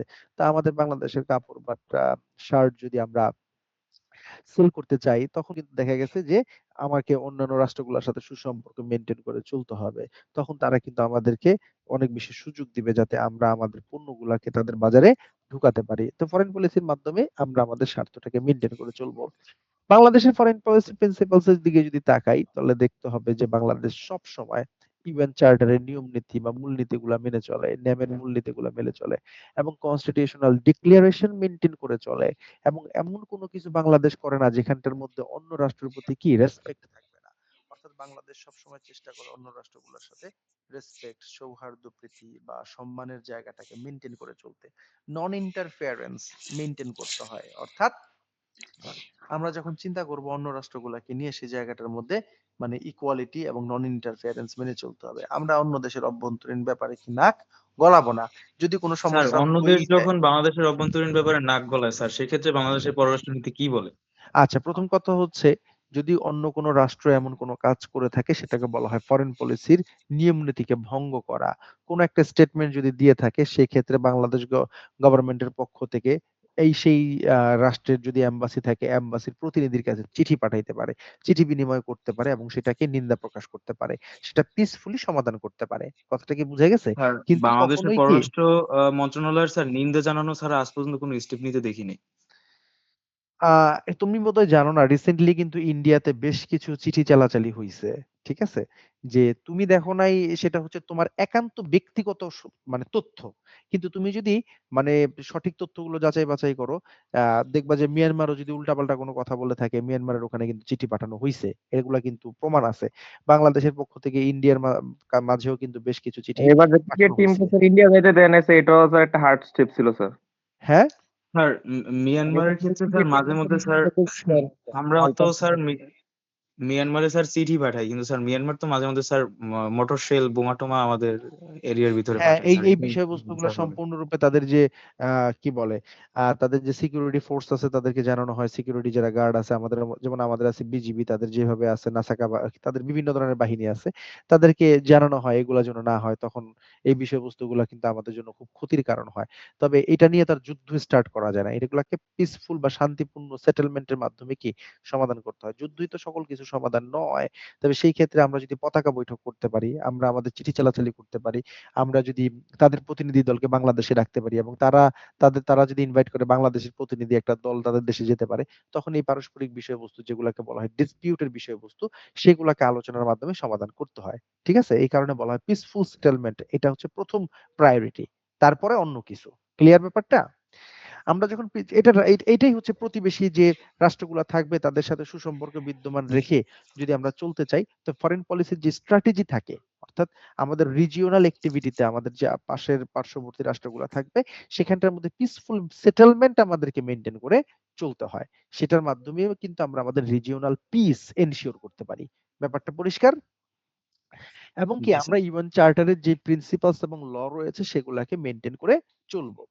তো বাংলাদেশের ফরেন পলিসির মূলনীতির মধ্যে আরো যদি তাকাই ফ্রেন্ডশিপ টু অল যদি বলা হয়ে থাকে যে বাংলাদেশের ফরেন পলিসি নেইবারিং রাষ্ট্রগুলোর সাথে কি হবে একদম সহজ কথা সকলের সঙ্গে বন্ধুত্ব কারোর সঙ্গে বৈরিতা নয় আমরা অন্য রাষ্ট্রের সাথে কখনো কি ইন্টারভেনশনের মধ্যে যাব না অন্য রাষ্ট্রের ব্যাপারে অভ্যন্তরীণ ব্যাপারে নাক গলাবো না আমরা যদি কোনো কিছু করে থাকি তাহলে সেখানে ইকুয়ালিটি এবং মিউচুয়াল বেনিফিট আমাদেরকে মেইনটেইন করে চলতে হবে সভারেনিটির স্যার, প্রতি রেসপেক্ট থাকতে হবে টেরিটোরিয়াল স্যার ইন্টিগ্রিটি আমাদের বুঝছি মেইনটেইন না। করতে হবে। প্লিজ স্যার বলেন।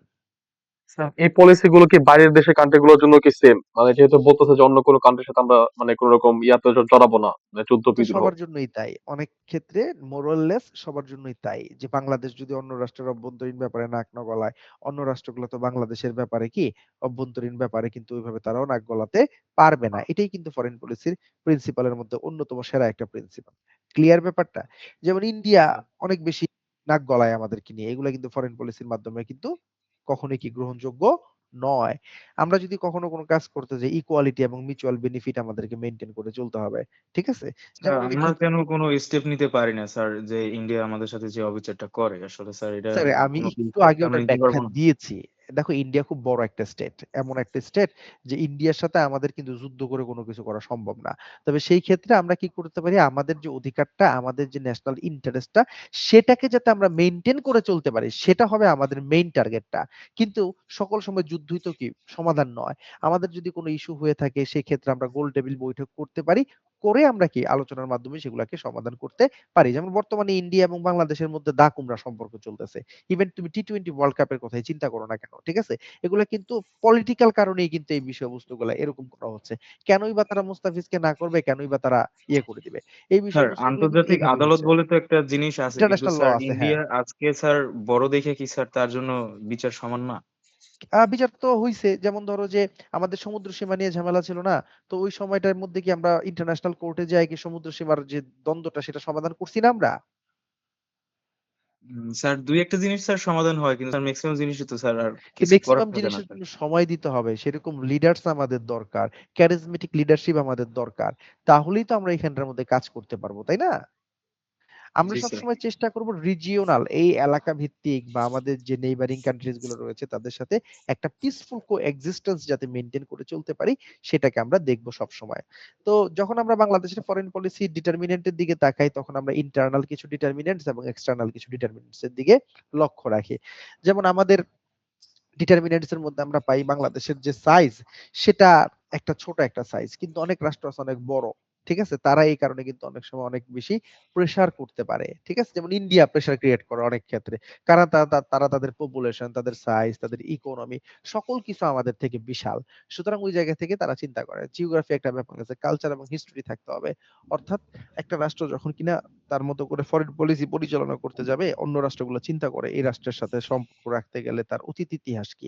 তখন কালচার এবং হিস্টোরিটা কিন্তু সামনে চলে আসে। ইকোনমিক ডেভেলপমেন্ট কি ভালো হচ্ছে নাকি হচ্ছে না, সবকিছুই কিন্তু আমরা এখানটার মধ্যে দেখতে পারি। সোশ্যাল স্ট্রাকচার এর দিকে আমরা তাকাইতে পারি। রিলিজিয়ন এবং রিজিওনাল ইমব্যালেন্স যেগুলো আছে সেগুলা কি আমরা দেখতে পারি, সেগুলাকে সমাধান করতে পারি। কারণ ধর্মের উপর ভিত্তি করে অনেক ধরনের যুদ্ধ পৃথিবীতে হইছে। কিন্তু এখন এগুলা কেউ চায় না। ধর্মরই মূল ব্যাপারের মধ্যে যুদ্ধের ব্যাপারটা আনা দরকার নাই। আমরা এখানে মিলেমিশে থাকতে পারলে হয়। পাবলিক মুড যেন ফরেন পলিসির পক্ষে থাকে। যেমন এই যে দেখো, তুমি কেউ একজন একটু আগে নাইম সম্ভবত আলোচনা করল যে এরকম হচ্ছে না, ওরকম হচ্ছে না। তুমি একজন সাধারণ পাবলিক। তোমার মুড এরকম সেন্স এর মধ্যে যায় না। আবার ধরো আমরা যখন টি-20 বিশ্বকাপ খেলবো না এরকম সিদ্ধান্ত নিলাম, তখন কিন্তু সমস্ত পাবলিক মুড আমাদের এটার মধ্যে চলে গেছে যে না আমাদেরকে যারা অসম্মান করে আমরা সেখানটার মধ্যে যেয়ে কি খেলবো না। তুমি চিন্তা করতে পারবা না যে এই যে মুস্তাফিজুর রহমানকে বাদ দেওয়া হলো এতে কিন্তু আমাদের বাংলাদেশের সকল প্লেয়ারদের একটা বিশাল ক্ষতি হইছে। বিশাল আর্থিক ক্ষতি হইছে। কিন্তু তারপরও পাবলিক মুড এই প্লেয়ারদের পক্ষে কাজ করছে। বাংলাদেশ ক্রিকেটের পক্ষে কাজ করছে। কারণ কি একটা সময়ে যেহেতু মানুষ মাথা তুলে দাঁড়াবে, তাই না? তো সেই ক্ষেত্রে পাবলিক মুড কিন্তু কাজ করছে। কথাটা কি বুঝা গেছে? বুঝতে পারছো সবাই? বিশ্বকাপ খেলবো না অথচ এই বিশ্বকাপ খেলার জন্য বাংলাদেশের কত স্বপ্ন। আর আমরা এখন বিশ্বকাপই খেলতেছি না তাতে কিচ্ছু আসে যায় না। কথাটা কি বুঝা গেছে? জি স্যার। হ্যালো? আচ্ছা, জি স্যার, বুঝে গেছে। টেকনোলজি সাপোর্টটা বাড়াইতে হবে। ন্যাশনাল ক্যাপাসিটি, তোমার দেশের মিলিটারি পাওয়ার, টেকনোলজিক্যাল অ্যাডভান্সমেন্ট, ইকোনমিক ডেভেলপমেন্ট এগুলি সব তোমাকে বাড়াইতে হবে। আর নয়তো কিন্তু হবে না। যেমন বাংলাদেশের চেষ্টা করে যে সাবমেরিন কেনার জন্য, মিগ-29 এর মতো বিমান কেনার জন্য নৌবাহিনী, বিমান বাহিনী এবং আর্মি সকল কিছু কি একসাথে কি পাওয়ারফুল করার জন্য চেষ্টা করে। পলিটিক্যাল অর্গানাইজেশন গুলাকে কাজ করতে হবে, অ্যাকাউন্টেবিলিটি থাকতে হবে, খুব গুরুত্বপূর্ণ। যে যার মতো সব করে ফেলবে ব্যাপারটা তা হবে না। তাদের একটা জবাবদিহিতার জায়গা থাকতে হবে। লিডারশিপের জায়গা ঠিক থাকতে হবে। charismatic leadership is really important. কারণ তোমার রাষ্ট্রের যদি সঠিক লিডার না থাকে, একটা নৌকা চালাইতে গেলে সঠিক যদি একজন মাঝি না থাকে, তাইলে নৌকা কিন্তু সঠিক দিশায় যাবে না। ঠিক একই রকম ভাবে একটা রাষ্ট্রের মধ্যে লিডার যদি সঠিক না থাকে, তাহলে কিন্তু ওই রাষ্ট্রটা সঠিকভাবে এগিয়ে যাবে না। প্রেস এবং মিডিয়ার পলিটিক্যাল অ্যাকাউন্টেবিলিটি বলতে কি বোঝায়? রাজনৈতিক জবাবদিহিতা। অর্থাৎ যেকোনো রাজনৈতিক ব্যক্তিবর্গ যা মন চায় তা করে ফেলবে ব্যাপারটা কিন্তু তা না। তাদেরকে জনগণের সামনে জবাবদিহিতা দিতে হবে। কেন সে এই কাজটা করছে আর কেন সে এই কাজটা করে নাই। ঠিক আছে? তার কাজের পেছনে তার জবাবটাকে এনশিওর করে যেতে হবে। যা মনে চায় তা করে ফেলবে ব্যাপারটা কিন্তু তা হবে না। এক্সটার্নাল বুঝতে দিক পারছি। থেকে আরেকটা বিষয়, প্রেস এবং মিডিয়াকে কিন্তু সঠিক রোল প্লে করতে হবে। প্রেস এবং মিডিয়া যেন সঠিকভাবে মানুষের কাছে সকল কিছু নিয়ে আসে। এবং যখন আমরা ফরেন পলিসি করতে যাব তারা কিন্তু অনেক এক্সপার্ট ওয়েতে কাজ করে। তাদের কাছ থেকেও মতামত নিতে হবে। এটা কি ভালো নাকি মন্দ। পাওয়ার স্ট্রাকচার ঠিক হবে। ইন্টারন্যাশনাল অর্গানাইজেশন গুলোর সাথে কাজ করতে হবে মিলেমিশে যাতে এই রাষ্ট্রটাকে সামনে এগিয়ে নিয়ে যেতে পারে। ফরেন পলিসির মূল কথা আমি কিভাবে আমার ন্যাশনাল ইন্টারেস্টটাকে অ্যাচিভ করব সেটাকে মেইনটেইন করে চলতে হবে। যারা কিনা ফরেন পলিসির বা মানে মেকিং এর মধ্যে কাজ করে। আমরা সবাই জানি যে কিছু ফরমাল ইনস্টিটিউশন কাজ করে এবং ইনফরমাল ইনস্টিটিউশনও কাজ করে। এখানে পার্লামেন্ট, জাতীয় সংসদ কাজ করে, প্রেসিডেন্ট কাজ করে, prime minister, foreign affairs, ministry, commerce, ministries, bureaucrats, armed forces, বিভিন্ন গোষ্ঠী। যেমন একটু আগে আমরা প্রশ্ন করছো না যে স্যার অনেকের তো শিক্ষাগত যোগ্যতা ওরকম নাই, বাট স্টিল তারা ফরেন পলিসির মধ্যে কাজ করতেছে, ফরেন পলিসির বিভিন্ন সিদ্ধান্ত ফরেন পলিসিতে দিতেছে। আমি তখন বলছিলাম বিভিন্ন গোষ্ঠীকে একসাথে করে একটা সিদ্ধান্ত নেওয়া হয়। এখানে পার্লামেন্ট, প্রেসিডেন্ট, প্রাইম মিনিস্টার, বিভিন্ন ফরেন মন্ত্রী, মানে বিভিন্ন লোকজন, এক্সপার্ট লোক, আর্মড ফোর্সেস, ফরেন অ্যাফেয়ার্স, সবাই একসাথে মিলেমিশে কিন্তু একটা ফরেন পলিসির ডিসিশন তারা নেয়। ইনফরমাল ইনস্টিটিউশনের মধ্যে বিভিন্ন পলিটিক্যাল পার্টি আছে, প্রেস, মিডিয়া, সবার কাছেই কথা বলে কিন্তু এইখানটার মধ্যে ফরেন পলিসি ডিসিশন মেকিং নিতে হয়। বাংলাদেশের ফরেন পলিসি যদি স্বাধীনতা যুদ্ধের পর থেকে আজ অব্দি তাকাই, তাহলে প্রথমে আমরা জানি স্বাধীনতা যুদ্ধের পর থেকে শেখ মুজিবুর রহমান সাহেব ক্ষমতায় ছিলেন। তিনি প্রো ইন্ডিয়ান ফরেন পলিসি মেনে চলতেন। সোভিয়েত ইউনিয়নের যে প্রো সোভিয়েত পলিসির ফরেন পলিসি তাই কিন্তু তারা মেনে চলতেন। কারণ ৭১ সময়ে ওই সময়টা ইন্ডিয়া এবং সোভিয়েত ইউনিয়ন বাংলাদেশকে সাপোর্ট দিছে। ইন্ডিয়ান অনেক ট্রুপস বাংলাদেশের মধ্যে ঢুকেছিল তখন। তখন বঙ্গবন্ধুর এই সময়টার মধ্যে ইন্ডিয়ান ট্রুপসকে উইথড্র করা হয়েছিল। গ্যাঞ্জেস ওয়াটার নিয়ে অনেক সমস্যা বাংলাদেশ এবং ইন্ডিয়ার মধ্যে। যাতে আমরা ন্যায্য হিস্সাটা পেতে পারি, রিজনেবল শেয়ারটা আমরা পেতে পারি। সেজন্য তৎকালীন সময়ে শেখ মুজিবুর রহমানের কথা আলোচনায়, ইন্দিরা গান্ধীর আলোচনায় সেটা উঠে এসেছিল। এবং প্রচুর লোক বাংলাদেশের তারা পাকিস্তানে আটকে গেছে, তাদেরকে কিভাবে আনা যায় সেই দিকে নজর দিয়েছিলেন বঙ্গবন্ধু। তারপর আমরা দেখছি তখন স্বাধীনতা পাওয়ার পর বাংলাদেশ যাতে ফরেন পলিসিতে একটা ভালো একটা ফরমেটিভ ফেস পায়, বিভিন্ন অ্যাচিভমেন্টকে অর্জন করতে পারে, সেজন্য কিন্তু মানে আমাদের এখানে দেখা গেছে যে সবাই মিলেমিশে কাজ করলো এবং সেই সাথে বাংলাদেশ যাতে রিকগনিশন পায় অন্যান্য রাষ্ট্রগুলোর সাথে, অন্যান্য রাষ্ট্রগুলা থেকে, সেই ক্ষেত্রে কিন্তু সবাই মিলেমিশে কাজ করলো বঙ্গবন্ধুর আমলে। জিয়াউর রহমান ক্ষমতায় আসলেন এবং তিনি যখন ক্ষমতায় আসলেন পরবর্তীতে তিনি চেষ্টা করলেন ডেমোক্রেটিক এবং ইসলামিক কান্ট্রিগুলোর সাথে সুসম্পর্ক রাখতে। চায়না এবং জাপানের সাথে ভালো সুসম্পর্ক রাখা স্টার্ট করে দিলেন। ইন্ডিয়ার সাথে সারা জীবনই বাংলাদেশের বিভিন্ন ধরনের বিষয়বস্তু নিয়ে সমস্যা ছিল, আছে এবং থাকবে। তখন ফারাক্কা ব্যারেজ নিয়ে প্রচুর সমস্যা ইন্ডিয়ার সাথে। তখন জিয়াউর রহমান সেটাকে উদ্যোগ নিলেন যে কিভাবে এটা ইন্টারন্যাশনাল কমিউনিটির চোখের সামনে আনা যায়। সার্কটাকে ফরমেশনের মধ্যে আনলেন এবং সাউথ এশিয়ান কান্ট্রিজ গুলো যাতে একসাথে একে অপরের সাথে মিলেমিশে কাজ করতে পারে। এটা অনেকটা লাইক ইইউ বা ইউরোপীয় ইউনিয়নের মধ্যে, ইউরোপিয়ান ইউনিয়নের মতো তিনি চিন্তা করছিলেন। কনস্টিটিউশনের ফান্ডামেন্টাল চেঞ্জের মধ্যে অনেক পরিবর্তনের কথা চিন্তা করলেন। নন পার্মানেন্ট মেম্বার সিকিউরিটি কাউন্সিলে হয়েছিলেন জাপানকে ডিফিট করে। এরকম অনেক ধরনের কাজ আমরা জিয়াউর রহমানের আমলে দেখতে পারি। এরশাদ সাহেবের ক্ষমতা যখন হয় তখন আমরা দেখছি যে এরশাদ সাহেব ফরেন পলিসিটা অনেকটা চালায়ে গেছেন। মানে খুব যে আহামরি পরিবর্তন করে ফেলছে জিয়াউর রহমানের সাহেবের থেকে, ব্যাপারটা তা নয়। আমরা দেখছি তৎকালীন সময়ে আমেরিকা, চায়না, জাপান এবং মুসলিম ওয়ার্ল্ডের সাথে সুসম্পর্ক মেইনটেইন করে এরশাদ সাহেব চলছেন। এরশাদ সাহেব রাষ্ট্রধর্ম ইসলামটাকে নিয়ে আসছে এবং সেই সাথে বাংলাদেশ যে প্রেসিডেন্ট হয়েছেন জেনারেল অ্যাসেম্বলিতে, বাংলা ইউনাইটেড নেশনসে, সেটাও আমরা এরশাদ সাহেবের আমলে আমরা দেখেছি। আরেকটা গুরুত্বপূর্ণ কাজ এরশাদ স্যার, সাহেবের আমলে আমরা পাই। স্যার বলেন। এরশাদ সাহেবের আগে রাষ্ট্রীয় ধর্ম কোনটা ছিল তখন? না, তখন রাষ্ট্রধর্ম ডিক্লেয়ার করা হয় নাই। ডিক্লেয়ার করা হয়নি। না। আর এই সময়টা এরশাদ সাহেবের আমলে এটাকে ডিক্লেয়ার করা হইছে। ঠিক আছে? আচ্ছা, তারপরে আচ্ছা। আমরা দেখি যে বাংলাদেশের ডিফেন্স ফোর্সকে ইউএন পিসকিপিং মিশনের মধ্যে পাঠানো হয়েছিল। এই যে আমরা দেখি না যে ইউএন এর পিসকিপিং মিশনের মধ্যে বিভিন্ন ধরনের লোকজন বাংলাদেশের যায় এবং তারা যে কাজ করে সেটা আমরা দেখতে পারি এরশাদ সাহেবের আমলে স্টার্ট হয়েছিল, এখনো আমরা দেখতে পারি। খালেদা জিয়ার আমল আমরা দেখলাম ২ টার্ম ৯১ থেকে ৯৬, ২০০১ এর পর থেকে আবার দেখতে পাইলাম। বিএনপি গভর্নমেন্ট ক্ষমতায় আসার সময় তারা জিয়াউর রহমানের মানে কি বলে লেগাসিটাকেই তারা বহন করেছে। ইউনাইটেড স্টেটস, চায়না, মুসলিম ওয়ার্ল্ডের সাথে সুসম্পর্ক মেইনটেইন করছে এবং লিবারালাইজেশন, গ্লোবালাইজেশন এর ঢেউ আমরা এই সময়ে দেখতে পারছি। ইন্ডিয়ার সাথে অনেক ধরনের সমস্যা, যে গভর্নমেন্টই ক্ষমতায় আসছে তখনই তারা বিভিন্ন সমস্যা ফেস করছে। ৩ বিঘা করিডোর, বিভিন্ন বিষয়বস্তু নিয়ে ঝামেলা ছিল, সেগুলা নিয়ে কাজ করা স্টার্ট করছে। পরবর্তী ক্ষমতার সময় লুকিস্ট পলিসি নিয়ে কাজ করছে। থাইল্যান্ড, মিয়ানমারের সাথে সুসম্পর্ক রাখছে এবং সেই সাথে ওআইসি কান্ট্রিজ গুলোর সাথে সুসম্পর্ক মেইনটেইন করে চলছে। আমরা শেখ হাসিনা গভর্নমেন্টও আমাদের এই বাংলাদেশে দেখছি। তখন গ্যাঞ্জেস ওয়াটার ট্রিটি যেটা বঙ্গবন্ধুর আমলে আলোচনা স্টার্ট হয়েছিল, সেটা শেখ হাসিনার আমলে আবার ৩০ বছরের জন্য কি এই ল্যান্ডমার্ক একটা ট্রিটি করা হয়েছে। ইন্ডিয়ার সাথে গুড রিলেশন সবসময় আওয়ামী লীগ গভর্নমেন্টের আমলে থাকে এবং শান্তি বাহিনী আমরা জানি যে ১৯৯৭ সালে আ আ চিটাগং হিল ট্র্যাক্স এর মধ্যে যে ঝামেলাগুলো হয়েছিল, সেখানটার মধ্যে শান্তি চুক্তি করা হয়েছিল এই শেখ হাসিনা গভর্নমেন্টের আমলে। আচ্ছা, ইউনাইটেড নেশনস এর সিকিউরিটি কাউন্সিলের মধ্যে ২ বছরের মধ্যে আমাদের বাংলাদেশ নির্বাচিত হইছিল। এই যে আমরা আন্তর্জাতিক মাতৃভাষা দিবস পালন করি ১৯৯৯ থেকে এটা আম স্টার্ট হইছিল, বা এই জিনিসটা কিন্তু শেখ হাসিনা গভর্নমেন্টের আমলে ইউনেস্কো কর্তৃক স্বীকৃতি পেয়েছিল। তার মধ্যে আবারও আমরা দেখি তিনি যখন ক্ষমতায় আসলেন, একই কথা, ইন্ডিয়ার সাথে সুসম্পর্ক মেইনটেইন করে চলছে। এনক্লেভস বা ছিটমহল নিয়ে অনেক সমস্যা ছিল ইন্ডিয়া বাংলাদেশ। সেগুলাকে নিয়ে কাজ করছে। ট্রানজিট, ট্রান্সশিপমেন্ট, গ্যাস পাইপলাইন, এগুলা নিয়ে অনেক ধরনের কাজ হইছে। ঠিক আছে?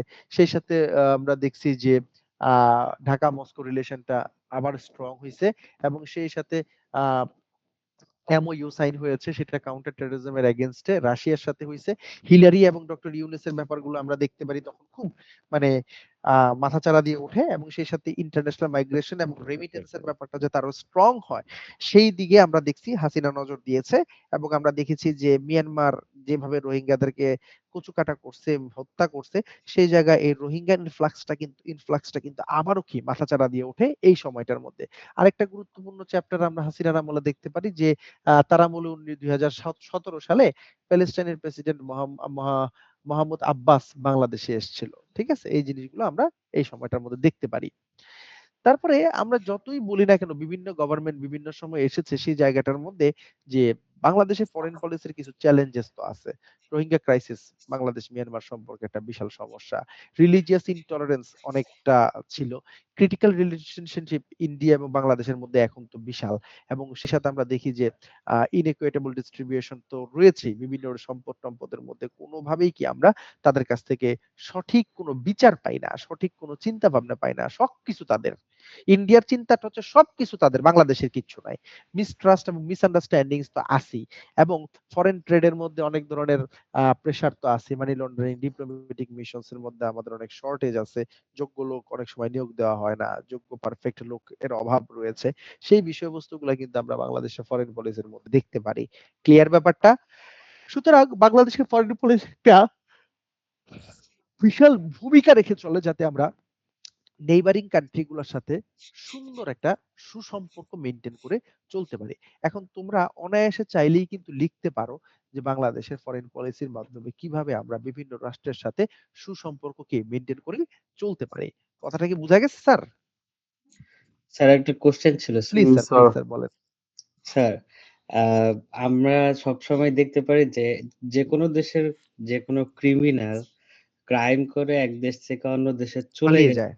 হ্যাঁ, তখন আর তাকে মানে ধরা যায় না, এবং দেখা যায় যে দেশে পালায় যায় তারা ওকে উল্টা প্রোটেক্ট করে। তো এক্ষেত্রে একটা দেশের সাথে আরেকটা দেশের ফরেন পলিসি কিভাবে কাজ করে, বা এক্ষেত্রে ইন্টারন্যাশনাল রুলস কি সেটা একটু দেখুন। ঘটনাটা হচ্ছে কি, যখন এমন কোনো ঘটনা ঘটে যায় এবং সেটা জানা যায় ইন্টারপোলের মাধ্যমে যে অনেক ক্ষেত্রে অনেক দেশে পালায়ে গেছে, তবে সেই ক্ষেত্রে সেই দেশের সরকাররা আবার চিঠি দেয়। স্যার, কিছু কিছু ব্যাপার না খুব ডিরেক্টলি না ওদের দেশে যেয়ে করা যায় না। ঠিক আছে? যে এমন একটা অপরাধী আপনার দেশে পালায়ে আছে, সেই ক্ষেত্রে কিন্তু তাকে কি দেওয়া হয়? চিঠি দেওয়া হয়। আবার আরেকটা মজার ব্যাপার হচ্ছে, ওই অপরাধী যেয়ে সেই দেশে অ্যাসাইলাম সিক করে। ঠিক আছে? সে আবার যেয়ে বলে যে আমি ওই দেশে, বাংলাদেশের মধ্যে আমি নিরাপদ না। আমাকে এই করতেছে, সেই করতেছে। নানানভাবে আমাকে ব্লেম দিচ্ছে। ঠিক আছে? যে কারণে আমি কি করতে চাই না, এই দেশটাকে আর ছাড়তে চাই না। এরকম অনেক বিষয়বস্তুগুলা কিন্তু আমরা দেখতে পারি। তবে যদি সে সত্যিকার অর্থে অপরাধী হয়ে থাকে, তবে সেই ক্ষেত্রে অন্য গভর্নমেন্টের উচিত তাকে কি মানে অন্য দেশের হাতে তুলে দেওয়া। এটা হইছে তো বাংলাদেশের মধ্যে ইন্ডিয়ার অনেক উলফা নেতা কিন্তু কি আটক হইছে। সেটা কিন্তু ইন্ডিয়াতে আবার পৌঁছে দেওয়া হইছে, ইন্ডিয়াকে দেওয়া হইছে। আবার ইন্ডিয়াতে যে সমস্ত অপরাধী বাংলাদেশের আটকায় গেছে, ইন্ডিয়াকে সেটা জানানো হইছে। ইন্ডিয়ানও চেষ্টা করছে ইত্যাদি ওইভাবে। তো এটা হইছে কি, কিছু কমপ্লেক্স জোন আছে এখানে। এই কমপ্লেক্স জোন গুলার মাধ্যমে কিন্তু আমরা দেখতে পারি যে অনেক কিছু আগায় না, অনেক কিছু কিন্তু সামনে এগিয়ে যায় না। তবে এখানটার মধ্যে ফরেন পলিসির মূল কথাই হচ্ছে যে এটা চলমান প্রক্রিয়ার মাধ্যমে থাকতে হবে, যাতে করে রাষ্ট্রগুলো একে অপরের সাথে সুসম্পর্ক মেইনটেইন করে চলতে পারে। ক্লিয়ার ব্যাপারটা? জি স্যার, বুঝতে পারছি। আমার একটা ইয়া ছিল স্যার, এই যে মানে প্লিজ স্যার আজমাইন যেটা বললো আরকি সেটার প্রেক্ষিতে। স্যার, একটা দেশে একটা মানুষ যখন অপরাধ করে, সে যখন অপরাধ প্রমাণিত হয়, তখন স্যার সে মানে এক্সাক্টলি কোন সাহসে অন্য জায়গায় যে মানে অ্যাসাইলাম চায় স্যার, বা অন্য কান্ট্রি সেটাকে অ্যাকসেপ্ট করে ফেলে। মানে এই জিনিসটা স্যার, কিভাবে স্যার? সে অপরাধ এ এ করে গেছে এটা তো এটা অপরাধী এটা হয়ে গেছে। হচ্ছে যে সাপোজ প্রথম কথা হচ্ছে, সে যদি স্বীকার না করে পার পেতে চায়, তাহলে তো সে বাইচেই গেল। কথাটা বুঝা গেছে? এরকম অনেক কিছুই হইছে যে ভারতে পালায়া গেছে, বিভিন্ন রাষ্ট্রে পালায়া গেছে। ঠিক আছে? তারা হয় নাই। যেমন ধরো আমি আওয়ামী লীগ গভর্নমেন্টের একটা মজার উদাহরণ দেই। একটা গুরুত্বপূর্ণ উদাহরণ। আওয়ামী লীগ গভর্নমেন্ট যখন কিনা ক্ষমতায় আসছে, তখন কিন্তু বলছে বঙ্গবন্ধুর অনেক খুনি কিন্তু বিশ্বের বিভিন্ন রাষ্ট্রে পালায়ে আছে। সাপোজ।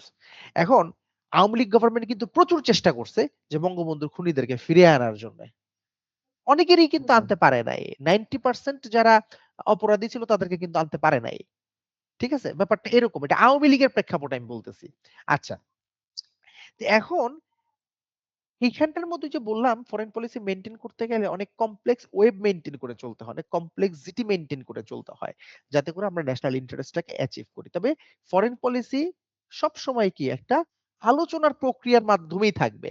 ফরেন পলিসির মধ্যে হার-জিত থাকুক আর না থাকুক সেটাকে চালায়েই যেতে হবে। তুমি যদি হাইরাও যাও ফরেন পলিসিতে তারপরেও তোমাকে কিন্তু আলোচনার টেবিল চালায়ে নিতে হবে। যেমন ফরেন পলিসিতে আসলে সুসম্পর্ক মেইনটেইনের জন্য যেকোনো কিছু চলমান প্রক্রিয়াতেই রাখতে হয়। ব্যাপারটা কি বোঝা গেছে? জি স্যার, বুঝতে পারছি। আচ্ছা স্যার, আমার আরেকটা ক্লাস আছে। Thank you so much. আমাদের আজকে ২ টা টপিক শেষ হইলো। ঠিক আছে? তো আলহামদুলিল্লাহ আপনারা সবাই ভালো থাকবেন, সুস্থ থাকবেন। আল্লাহ আপনাদের সবাইরে ভালো রাখুক। আপনারা এখন লিভ নিতে পারেন। অ্যাটেন্ডেন্স? অ্যাটেন্ডেন্স আমি দেখব, অসুবিধা নেই। অ্যাটেন্ডেন্স হ্যাঁ, আমি দেখব, অসুবিধা নেই। আজকে আমাদের আচ্ছা, ১ম আসসালামু অনলাইন আলাইকুম ক্লাস স্যার। তো সবাইকে অ্যাটেন্ডেন্স দিয়ে দিব আজকে। আসসালামু আলাইকুম। হ্যাঁ, ওয়ালাইকুম আসসালাম। আসসালামু স্যার আলাইকুম রেকর্ড স্যার। করা ওয়ালাইকুম হয়েছে, আসসালাম। স্যার রেকর্ডটা সবাই আপনারা প্রোভাইড লিভ করে দিব নেন। স্যার আমি। হ্যাঁ।